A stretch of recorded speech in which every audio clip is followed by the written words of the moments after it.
Bonjour et bienvenue sur votre chaîne BioK Community, votre première communauté dans le domaine de la santé holistique. Aujourd'hui, j'ai le plaisir de recevoir Gaëlle Gans-I, qui est thérapeute en soins énergétiques et en massage énergétique. Elle se fait aussi appeler sous le nom de Libertoi. Et aujourd'hui, elle vient nous présenter son activité, qui elle est et pourquoi elle a choisi de faire ce métier de cœur. J'espère que cette interview va vous plaire autant qu'elle m'a plu et on se retrouve à la fin de cette vidéo pour conclure comme d'habitude. Bonjour Gaëlle et merci d'être sur la chaîne de BioK. Je suis ravie de te retrouver aujourd'hui pour te présenter, pour en savoir plus sur toi. Alors, donc tu t'appelles Gaëlle Gandhi, j'espère que je le prononce bien. C'est Gaël, oui, mais c'est Gany. Ok. Gandhi, ça fait un peu... Il n'y a pas un maître spirituel, je pense qu'il s'appelle Si, comme si, c'est ça, oui. pour un thème, hein. Donc, c'est Gaël Gans-I. Et tu es aussi, tu t'appelles aussi sous le nom de Libertoi. En tout cas, ton activité s'appelle aussi sous le nom de Libertoi, c'est ça, hein? C'est bien ça, oui. Alors, on va rentrer dans le vif du sujet directement. Et ben, je vais te demander tout simplement de te présenter qui tu es, qu'est-ce que tu fais au quotidien et surtout quel est ton métier de cœur. Alors, je m'appelle Gaëlle. Je suis une maman de trois enfants. Je travaille pour un fournisseur d'énergie en service clientèle depuis 20 ans maintenant. Et avec le Covid, en fait, j'ai éprouvé le besoin d'aider les autres, de m'accomplir dans autre chose. Ça a été un peu tout un parcours pour savoir exactement quoi faire, hein. Bon, j'ai un peu vivoté comme ça au niveau des formations. J'avais fait Access Bar, j'ai fait lithothérapie. Mais il y a toujours ce petit truc, tu sais, de légitimité qui était là et qui, oh, nanana, piou piou, là, ça ne va pas. Et puis finalement, en décembre 2022, j'ai l'une de mes amies qui m'a dit, qui savait que j'aimais les pierres, qui m'a dit, ah, j'ai une de mes connaissances qui fait des formations en lithothérapie, elle est vraiment super, je vais faire un stage d'une semaine, est-ce que tu veux pas venir avec moi? Et je l'ai fait. Je l'ai fait. Et puis après, j'ai enchaîné avec la formation longue d'un an que j'ai terminée en juin l'année passée. Et là, ça a été révélation. Je ne sais pas comment expliquer, mais à partir du moment où je me suis dit, je vais me lancer comme complémentaire, je veux vraiment m'accomplir. Crise de quarantaine peut-être, hein, tu vois. Ça a joué, oui, c'est vrai. Va savoir, je voulais pas avoir de regrets. Et de me dire dans 10 ans, merde, j'aurais dû le faire, je l'ai pas fait, enfin, c'est dommage. Et du coup, j'ai trouvé mon nom. Ma sœur qui est graphiste m'a fait mon logo. J'ai protégé mon nom aussi. J'ai retrouvé le cabinet dans lequel je reçois ici, donc à l'espace Namasté à Malone. Euh, Pur hasard, parce qu'au départ, je voulais faire ça chez moi, mais bon, famille recomposée, six enfants, c'est un peu compliqué de trouver de la place. C'est un peu Euh, risqué, oui. voilà, c'est ça. Et puis construire une petite annexe sur le côté, ça coûtait beaucoup trop cher. Donc j'ai fait un petit panel de recherche et j'ai lancé une bouée comme ça auprès de l'espace Namasté parce que je ne savais pas du tout si elle louait ses locaux ou pas. Et elle a répondu et ça a matché avec Sabine, mais un truc de fou. Et Sabine qui est ostéopathe donc sur Malone. Et l'énergie s'est emballée et j'ai commencé depuis le 1er janvier. Voilà. Et aujourd'hui, je suis vraiment contente parce que voilà, il faut le temps que le bouche à oreille se mette en marche. Mais en tout cas, quand je fais mes soins, je me sens vraiment bien. Et donc là maintenant, je suis fière de dire que je suis énergithérapeute, lithothérapeute et massothérapeute. Bah, félicitations déjà pour ton parcours, même s'il est qu'au début, on ressent vraiment qu'il y a tout qui s'est aligné, en fait, comme tu l'expliques, qu'à Oui, partir du moment où tu as pris cette décision de, OK, je veux faire de mon métier ma mission, ou en tout cas, je veux avoir du plaisir quand je travaille, trouver vraiment ce qui m'aligne, ma mission de vie, peut-être si on peut appeler ça. Et bien donc, du coup, il y a tout qui s'est aligné à toi et tout a été simple et facile. Alors que souvent, des fois, on se dit, ah, je vais entreprendre ça, ça va être compliqué, comme tu l'as dit, le logo, la place, est-ce que je vais trouver quelque chose? Et je pense qu'à partir du moment où on ouvre notre cœur et qu'on est, nous, droit dans nos bottes et qu'on s'aligne, après, tu n'as que des belles portes qui s'ouvrent. Et en tout cas, nous, on est ravis de t'accueillir sur BioK parce que tu es chez nous depuis pas très longtemps sur la communauté. On est ravis de t'accueillir et et de t'aider du coup peut-être pour tes premiers pas ou t'aider, beh, ne fût-ce que dans cette interview, à pouvoir augmenter ta visibilité et te faire connaître pour que tu puisses rayonner ton métier de cœur tout simplement. Alors, j'ai une autre question pour toi. Est-ce qu'il y a toujours eu un petit côté de toi qui était, connecté à quelque chose, qui était dans l'énergétique? Est-ce qu'on peut même appeler ça peut-être le fait, d'être un peu perché? Est-ce qu'il y a toujours ça tu as toujours été comme ça depuis l'enfance? Ou il y a eu un événement dans ta vie qui a fait que, tu t'es rendu compte qu'il y avait, quelque chose de plus que le monde matériel? Alors, j'ai jamais été très terre à terre. Je suis Verseau, je suis la tête dans les nuages, tu vois. Mmh. Donc, j'ai toujours cru, ouais, j'ai toujours profondément cru qu'il y avait autre chose.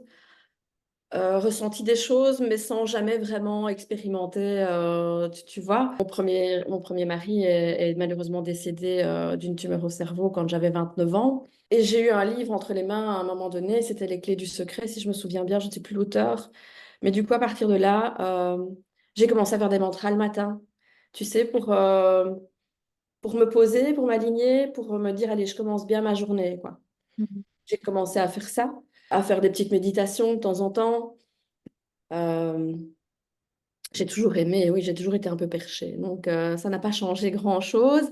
Et le fait de pouvoir à nouveau faire des formations, etc., avec des gens aussi perchés que moi, voire parfois plus, ça te conforte dans l'idée que tu n'es pas fou. En fait, tu ressens des choses. Et tout est vraiment énergie autour de nous. Les gens qui n'ont pas envie d'y croire, ben, ils n'ont pas envie d'y croire. Moi, j'y crois et c'est ça le plus important. Tu crois et tu as envie de le répandre quoi, autour Oui, de toi. c'est ça. Voilà. Et je pense que voilà, je vibre une certaine énergie. Enfin, tout le monde vibre une certaine énergie. Et les gens qui ont besoin de mon énergie viendront vers moi. Voilà, ceux qui n'en ont absolument pas envie, ben, ils iront chez quelqu'un d'autre. Et puis voilà, il n'y a pas de concurrence de toute façon chez nous. Donc, enfin, c'est ma croyance à moi. Mais c'est important ce que tu dis par rapport à la concurrence et pas mal de praticiens chez nous le disent aussi, qu'en fait finalement, beh, tu l'as bien expliqué, on attire à soi, les personnes qui ont peut-être, besoin de notre accompagnement ou besoin de nos soins, et il y a pas ce côté, thérapeute mieux qu'eux et cetera. Vous avez tous votre identité, vous avez tous votre palette d'outils et votre personnalité qui fait que, bah, les personnes vont être attirées oui ou non par vous. Donc ça c'est Oui, super. c'est ça.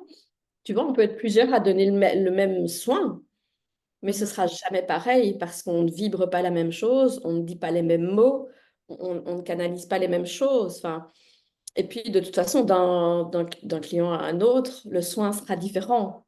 Mmh. Parce que eux ne vibrent pas de la même manière que le client précédent. C'est tout à fait. Et c'est ça qui est vraiment chouette, c'est le renouveau à chaque fois. Et mais pouvoir voir à la fin du soin les traits moins tirés, plus reposés, plus. Oui, j'ai vraiment pris du temps pour moi. Ça m'a vraiment fait du bien. Et ça, c'est vraiment chouette. Quand les gens te disent, ah, j'ai enfin pu lâcher mon mental pendant votre soin, ça m'arrive pas souvent. Ça, c'est gagné déjà. C'est ça, c'est pari gagné Ouais, pour toi. Ta mission est c'est déjà ça. Ouais. accomplie, quoi. Et justement, en parlant de tes soins, de ce que tu proposes, pour aller plus dans le concret, dans quel cas on peut souhaiter un accompagnement avec toi? Alors, ça dépend un peu ce que tu veux, parce que je fais plusieurs sortes de soins. Il y a le soin énergie cristalline, enfin, c'est comme ça que moi je l'appelle, où on fait vraiment une réharmonisation des chakras par le son en partie, parce que j'ai un drum, donc c'est un tambour qui est réglé pour tout ce qui est. Chaque chakra a son propre son, où on lit des petits mantras, je fais aller le son sur chaque chakra et on réaligne. Et alors après, suivant le bilan que je fais énergétique, on regarde quel chakra fonctionne plus, pas, enfin trop, pas assez. Et suivant, on choisit la pierre en fonction de la couleur dont la personne a besoin.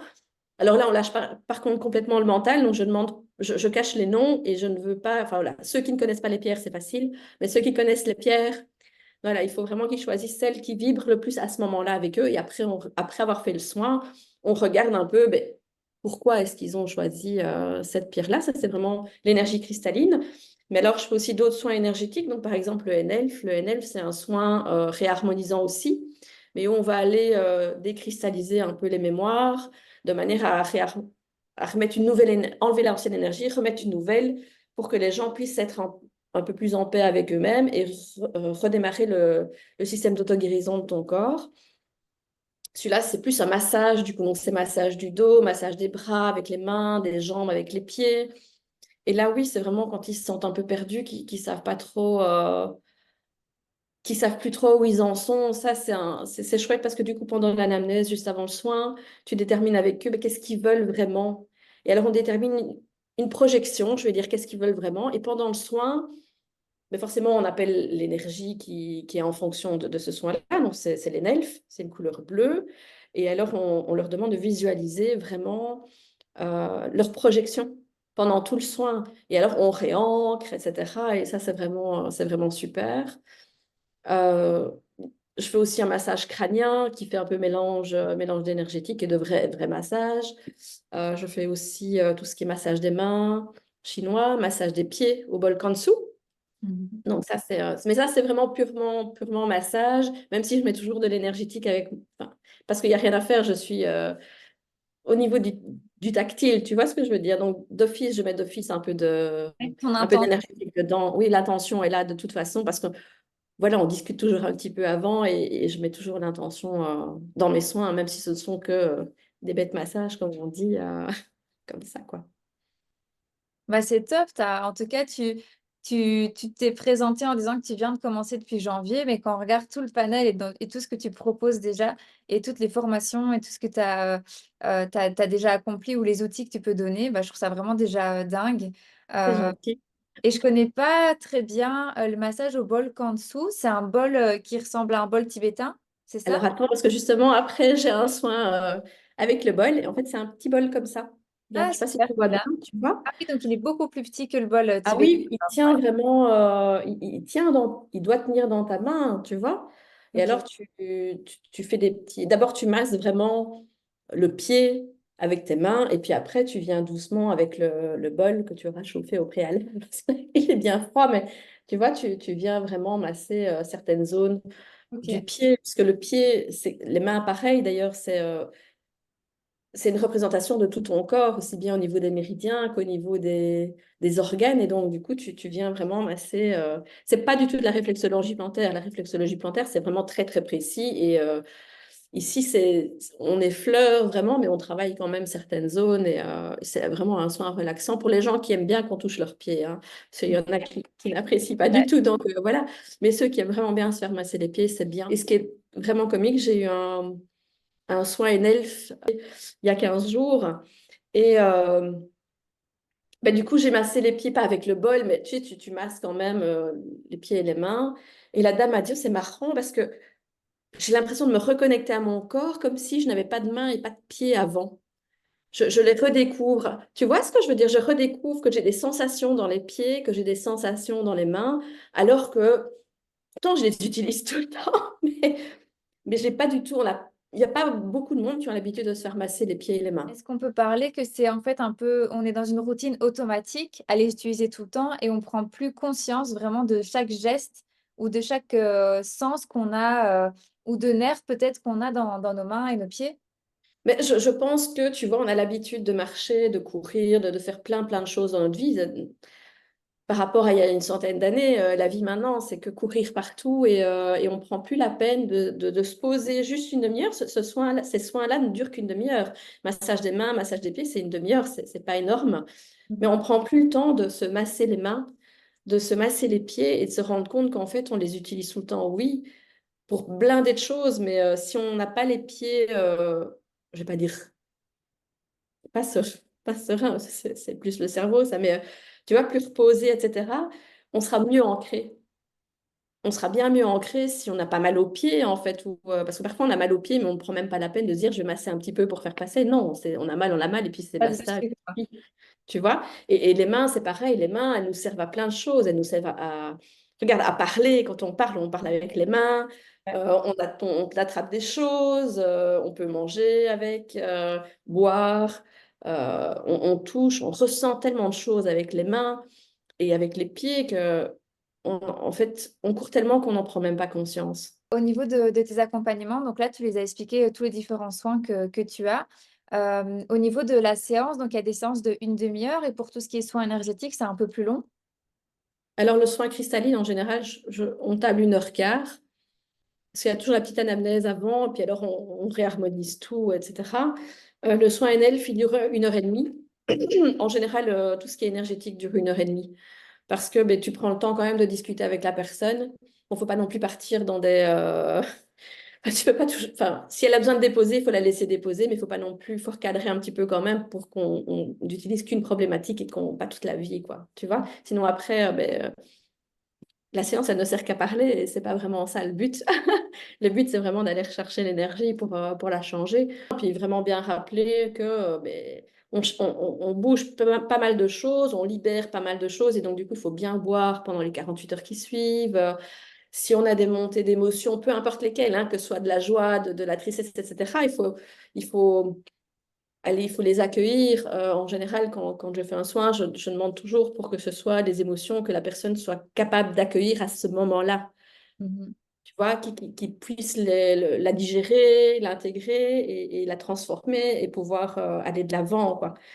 Parce que c'est pas le tout de faire remonter des émotions, il faut aussi que la personne soit capable de les gérer. Et après, je suis toujours disponible si jamais il y a une question ou l'autre, quoi. Oui, c'est ça. Donc, du coup, pas laisser le tsunami, entre guillemets, ouvrir les robinets, laisser le Non, non, tsunami. non, c'est ça, il faut vraiment être Faire les prudent avec choses ce qu'on fait. progressivement. Oui. Bah, ça m'amène à te poser la question de est-ce que avec une seule séance, on peut déjà avoir un avant-après et on se suffit de ça, ou bien souvent tes soins, tu conseilles quand même de faire plusieurs séances avec toi? Alors, je dirais que le NL, en général, on dit 3 fois. Parce que le premier soin, c'est vraiment le soin de base où on fait vraiment du général, je veux dire, tu vois. Et puis, 6 semaines après, on revient, on refait une deuxième, on fait encore du général, mais alors, il y a tous des petits protocoles différents qu'on peut choisir, où là, c'est pas vraiment du massage, c'est plus du toucher, tu vois, du toucher, de la manipulation. Je ne manipule pas comme un ostéopathe, on est bien d'accord, il n'y a pas de craquage, mais je veux dire, tu vois, tu te mets dans un certain sens, tu tapotes à un endroit, enfin, voilà. Et là, tu as la charge mentale, tu as tout ce qui est addiction, tu as la thyroïde, tu as la circulation sanguine. Tu vois, il y a plein, plein de petites choses qu'on travaille. Et puis, s'ils n'ont pas envie de travailler ça, on refait juste le soin de base et on revisualise jusqu'à ce que voilà, ce soit bon. En général, celui-là, c'est 3 fois. Maintenant, si les gens préfèrent ne venir qu'une fois et qu'avec eux, ça leur suffit, ben, ça leur suffit. Il y a pas de règle, en fait, hein. C'est vraiment la personne qui doit sentir si elle a besoin ou pas. Donc, dès la première séance, on peut déjà ressentir un rééquilibrage et quelque chose qui... Oui, oui, oui, euh, oui, on peut, tout à fait. qui Tu vois, on peut serait... très bien se ressentir sentir plus zen, plus détendu. Maintenant, on est bien d'accord, hein, dans la vie actuelle, c'est pas quelque chose qui va être linéaire, tu vois, parce qu'on a plein d'événements qui nous arrivent au travail, dans la famille. Enfin, et donc, du coup, ton corps va réagir. Maintenant, à force de travailler sur soi, et ça, je le remarque avec toutes les formations que j'ai faites, c'est que entre moi, il y a 3 ans, et moi, aujourd'hui, j'ai un même événement qui va se reproduire, tu vois, une même contrariété ou enfin peu importe. Avant, je serais montée dans les tours, mais un truc de fou. Maintenant, je vais peut-être monter dans les tours, mais de un, ça va pas durer pendant des semaines. Ça va être très très court. Et puis, je vais vite me redescendre, tu vois, et me dire, mais pourquoi? Pourquoi je réagis encore comme ça?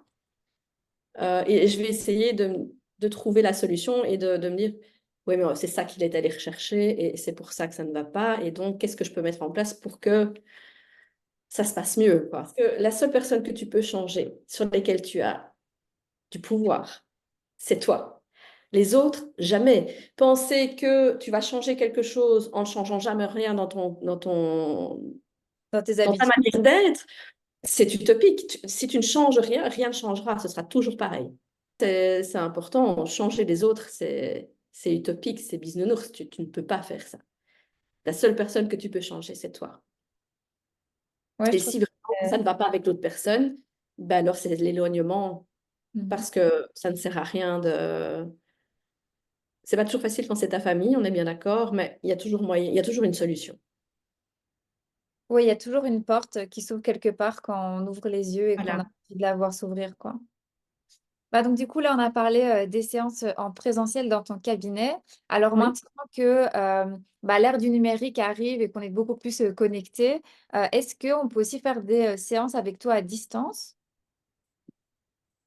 Alors, je suis pas hyper fan du distanciel. D'abord, l'énergie cristalline, mon soin énergie cristalline, c'est impossible que je te le fasse à distance puisque tu as besoin des pierres. Ok. En tout cas, moi, je ne le perçois pas comme ça. Tu vois, peut-être que c'est possible, peut-être qu'il y en a qui le font, je ne sais pas, mais moi, c'est en présentiel.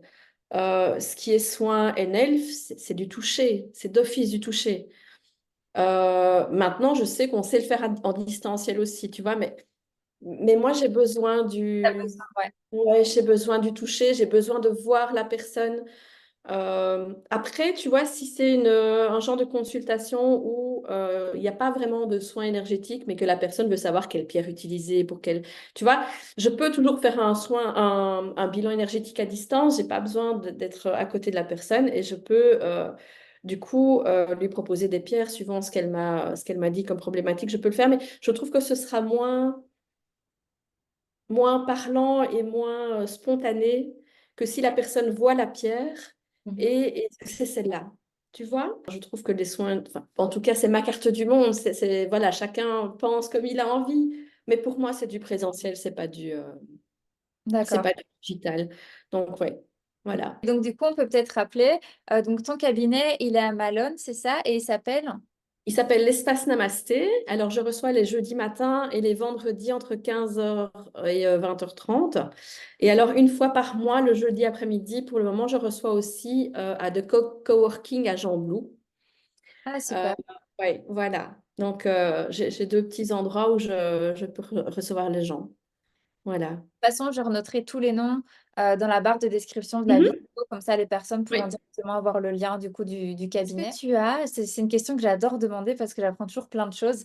Est-ce que tu as des témoignages ou des anecdotes d'un accompagnement ou d'un suivi que tu as fait qui t'a vraiment marqué et que tu as envie de partager avec nous? Alors moi, c'était pas vraiment par rapport à une personne en particulier. C'est plutôt, tu vois, quand je te dis qu'une personne ne vivra pas de la même manière, les soins, c'est pareil aussi. J'ai eu quelqu'un en NELF qui n'a absolument pas parlé pendant tout le soin, tu vois. Et puis à un moment donné, je repense à son objectif, etc. Je la réancre au niveau de ses pieds. Et puis je la laisse récupérer, elle se réveille et puis alors elle me dit, qu'est-ce que tu as fait à ce moment-là parce que c'était dérangeant et ça m'a vraiment, j'ai juste revu tes objectifs, ce que tu voulais et je t'ai réancré. Donc du coup, tu vois, c'est là que tu vois que la personne, ça travaille déjà. Mhm. Et puis j'en ai une autre qui a parlé pendant tout le soin. Oh là, c'est bien, là oui, ça me donne ça comme impression. Mais je t'ai parlé des mains, des pieds, Mhm. pardon, par exemple. Et puis, j'ai une autre dame qui est venue la semaine dernière et qui venait juste pour... elle n'avait pas vraiment d'objectif, c'était juste, oui, moi, j'ai envie d'être bien, j'ai envie de... Suite à mon métier, j'ai besoin de me lâcher, etc., tu vois, pour pouvoir relâcher. C'est un métier assez difficile au niveau émotionnel. Et donc, on fait le soin, encore une elfe, c'est celui que je préfère, j'ai l'impression, c'est vraiment celui vers Et lequel qui je parle le plus en tout dirige. cas. Oui. Et elle s'est relevée après, toute rayonnante, toute... J'ai senti l'énergie qui venait, qu'elle dit à ce moment-là, je ne sais pas, pourtant vous ne me touchiez plus. Elle dit, non, mais c'est le moment où les énergies reviennent en fait. Et donc, c'est vraiment chouette qu'elle m'en parle avant que moi je lui explique pourquoi je n'avais plus touché pendant 5 minutes. Tu vois ce que je fais? Et ça, c'est vraiment super. Et avec l'énergie cristalline, les gens aussi arrivent à se déconnecter et à vraiment prendre un temps pour eux. Et ça, c'est vraiment chouette parce qu'après, ils sont là, ils disent, ah ben oui, je regarde un peu les vertus des pierres et ah oui, oui, ok, j'ai compris. Ça va pas changer leur vie dans un premier temps, mais ça va leur faire prendre conscience et c'est une petite graine qui est là Mhm. et elle germera au moment opportun pour la personne. Et ça, c'est vraiment magnifique au niveau des soins énergétiques, je trouve. C'est ça, c'est vraiment ouvrir leur conscience et puis ils prennent ou ils prennent pas au moment voulu où ce sera OK pour eux d'aller un peu plus loin ou d'aller explorer. Voilà, oui, tu sais, parfois il y en a qui disent oui, j'ai vraiment envie que ça aille mieux, mais ils sont pas prêts en fait. Mhm. Ils sont pas prêts et tu le vois quand tu en discutes avec eux. Oui, mais, oui, mais, oui, mais, ok, on arrête et on fait le soin et puis ça se débloquera si ça se doit se débloquer. C'est pas de l'immédiat. Le changement, c'est pas un truc. Ah, tu vois, je suis dans Harry Potter et je On aimerait vais bien. aller. Ah, On ce serait aimerait bien, bien. mais c'est pas Notre comme ça. société aimerait, vu qu'elle est dans cette rapidité, la vitesse, cette productivité constante dans tous les boulots, on aimerait du jour au lendemain changer. Mais je pense peut-être, là c'est un peu plus philosophique, c'est à partir du moment où on est moins derrière le changement et on est moins à attendre le changement que Il finalement arrive. il arrive plus vite que ce qu'on Oui, pense. Quand on arrête de voir cet objectif constant où tous les jours, ah je veux changer ça chez moi, etc., que peut-être finalement il arrivera plus vite. je pense aussi. Tu vois, quand j'ai démarré mon activité, j'étais très, allez, je vais avoir plein de rendez-vous, machin, et puis rien. Mais rien. Tu vois. J'ai juste vendu 2 chèques cadeaux à des connaissances à moi, en fait. Tu vois, donc c'était même pas des nouveaux, quoi. Et puis là, je dois apprendre à lâcher prise là-dessus. Et donc, du coup, j'ai fait d'autres formations au niveau digital pour ben, me connaître. Je me dis, si personne ne te connaît, personne ne va venir chez toi. Tu vois? C'est le syndrome un peu de l'imposteur au début où on ne se sent pas spécialement légitime ou pourquoi me Oui, c'est montrer. ça. Tu te dis, tu viens de commencer. Pourquoi est-ce que tu serais autant légitime que quelqu'un qui est dedans depuis 10 15 ans? Mais en fait, tu l'es tout autant. Ouais. Elle a commencé, elle aussi, il y a 10 15 ans et elle était légitime déjà à l'époque.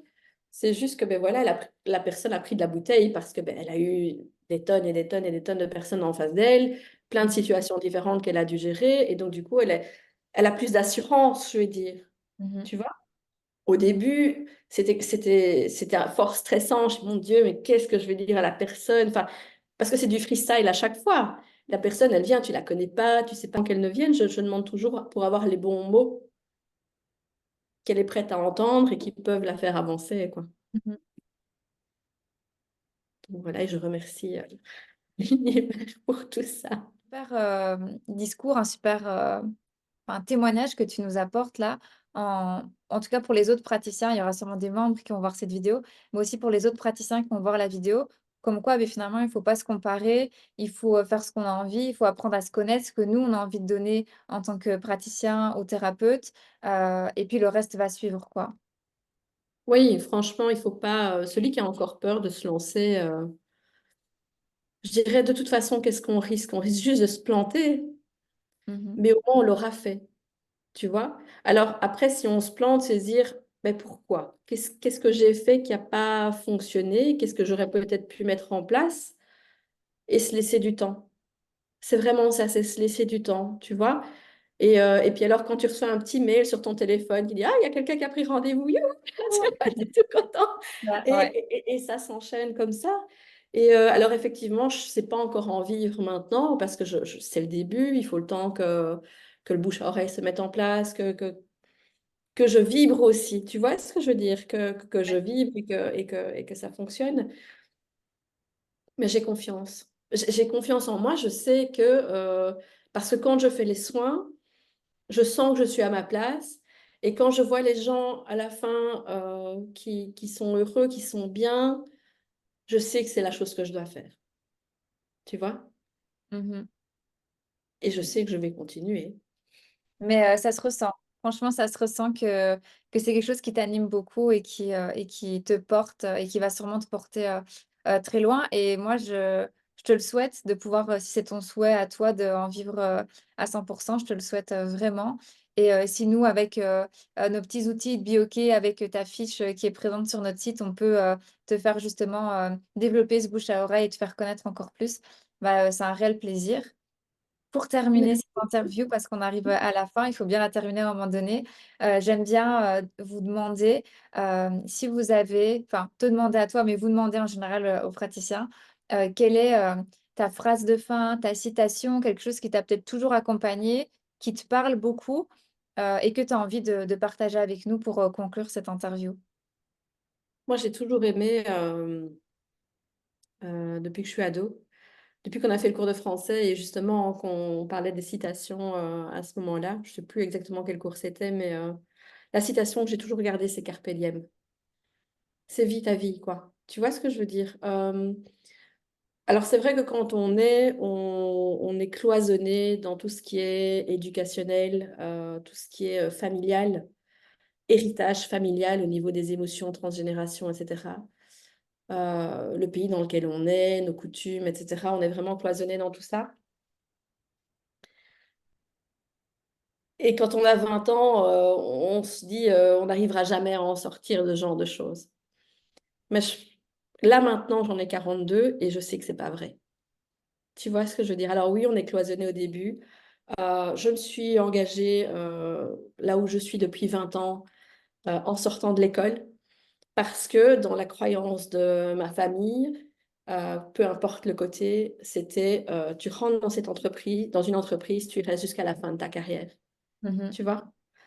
Et au début, ça me plaisait bien et ça ne m'a pas dérangée, tu vois. Mais là, maintenant, je me rends compte que j'aime toujours bien ce que je fais, ce n'est pas la question, mais les valeurs sociétales sont complètement différentes de ce que j'ai envie d'émettre.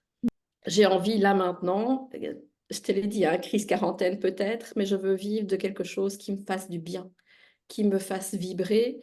Et alors oui, j'ai besoin de ce côté nourricier dans lequel ça se passe bien, hein. Je n'ai pas de soucis à ce niveau-là, mais j'ai besoin de plus. Et je veux pouvoir montrer à mes enfants qu'on doit faire, qu'on peut faire un métier euh, qui nous plaît et qui nous fait vibrer. Et c'est ça le plus important, parce que faire un métier pendant des années qui te plaît, hein, je ne vais pas dire que ça ne te plaît pas, mais qui ne te nourrit pas. Et je ne parle pas du salaire, je parle intérieurement, c'est triste. Moi, j'ai vu mes parents s'éteindre comme ça, et je trouve ça vraiment triste, C'est tu ça, vois? vraiment, un métier où on est en pilote automatique. On va travailler parce qu'il faut travailler pour gagner sa croûte, entre guillemets, l'expression, pour juste un job alimentaire. Et finalement, on n'a pas cette impression de contribuer à quelque chose ou d'être là, enfin, de faire ce métier parce qu'on a été créé là, on a été créé pour ça. Enfin, je sais pas si c'est très clair hein, ce que je dis, j'espère que vous allez comprendre, mais euh, de se sentir utile au quotidien et pas juste dire bah, j'ai mon job et voilà, je fais ce que je dois faire, mais vraiment le soir, rentrer chez soi et se dire bah, en fait, oui, je suis à la bonne place, j'ai kiffé ma journée. Demain, bah, on recommence, ce sera une nouvelle aventure, ce sera des nouvelles choses. C'est se dire que même si tu choisis une certaine, du général ou un autre métier au début de ta vie, c'est pas pour ça que tu dois y rester et Mhm. que tu ne peux pas te réorienter complètement et changer et faire un truc qui te plaît vraiment. Faut pas se cantonner à j'ai besoin d'argent pour vivre. Mais si tu décides de faire, même en complémentaire, de commencer un truc, il n'y a aucune raison pour que ça ne se développe pas. Mhm. Parce qu'au moins, tu auras fait l'effort de sortir de ta zone de confort. Je te propose de terminer là-dessus. Mhm. Merci Gaëlle pour ce message d'espoir aussi pour les personnes qui nous regardent et qui ont envie de se lancer dans peu importe quel autre domaine. Tu le montres à travers ton interview que c'est possible de s'écouter et à travers ton parcours, des formations, pouvoir apporter tous les soins que tu proposes. Donc je vais juste le répéter encore une fois, tu été du côté de Malone. Tu as ton cabinet qui s'appelle, je suis désolée, j'ai vraiment pas une bonne mémoire. C'est Espace Namasté. Voilà, donc retrouvez Gaëlle sur l'espace Namasté et elle vous fera un plaisir de vous recevoir. Et nous, c'est vraiment avec plaisir qu'on t'a reçu sur cette chaîne Bioke. Et Merci à vous. Merci à toi. je t'ouvre encore les portes de la chaîne si jamais tu as envie de partager un sujet de cœur, s'il y a quelque chose que tu as envie de venir témoigner, nous partager. Bah voilà, là, tu as fait ton entrée avec l'interview. Sache que bah, Bioke, c'est chez toi maintenant et que tu pourras encore partager plein de sujets et de choses que tu as envie bah, de partager, je me répète, avec tout le monde. Merci beaucoup. Merci à toi, Océane, pour ton accueil. Avec plaisir et à très vite alors pour d'autres discussions enrichissantes comme aujourd'hui. Avec plaisir. Merci. Cette vidéo est maintenant terminée. Merci Gaëlle pour ton temps, ton énergie, ta douceur et ton expertise. Merci de nous avoir partagé ton parcours, qui tu es. Si vous aussi, vous avez apprécié Gaëlle et si vous avez envie d'aller un peu plus loin avec elle et de pouvoir profiter d'un de ses soins énergétiques, de ses massages ou de son euh, expertise en lithothérapie, n'hésitez pas à la contacter dans les liens qui seront mis juste en bas dans la barre de description. Pour rappel, Gaëlle reçoit au centre à l'espace Namasté à Malone et également dans un espace de coworking à Jean-Blou. Donc n'hésitez pas à la contacter si vous sentez un appel émaner de vous. Suivez votre instinct tout simplement. On se retrouve, très prochainement pour une nouvelle interview avec un nouveau praticien bioqué et en attendant, n'oubliez pas, Biocare.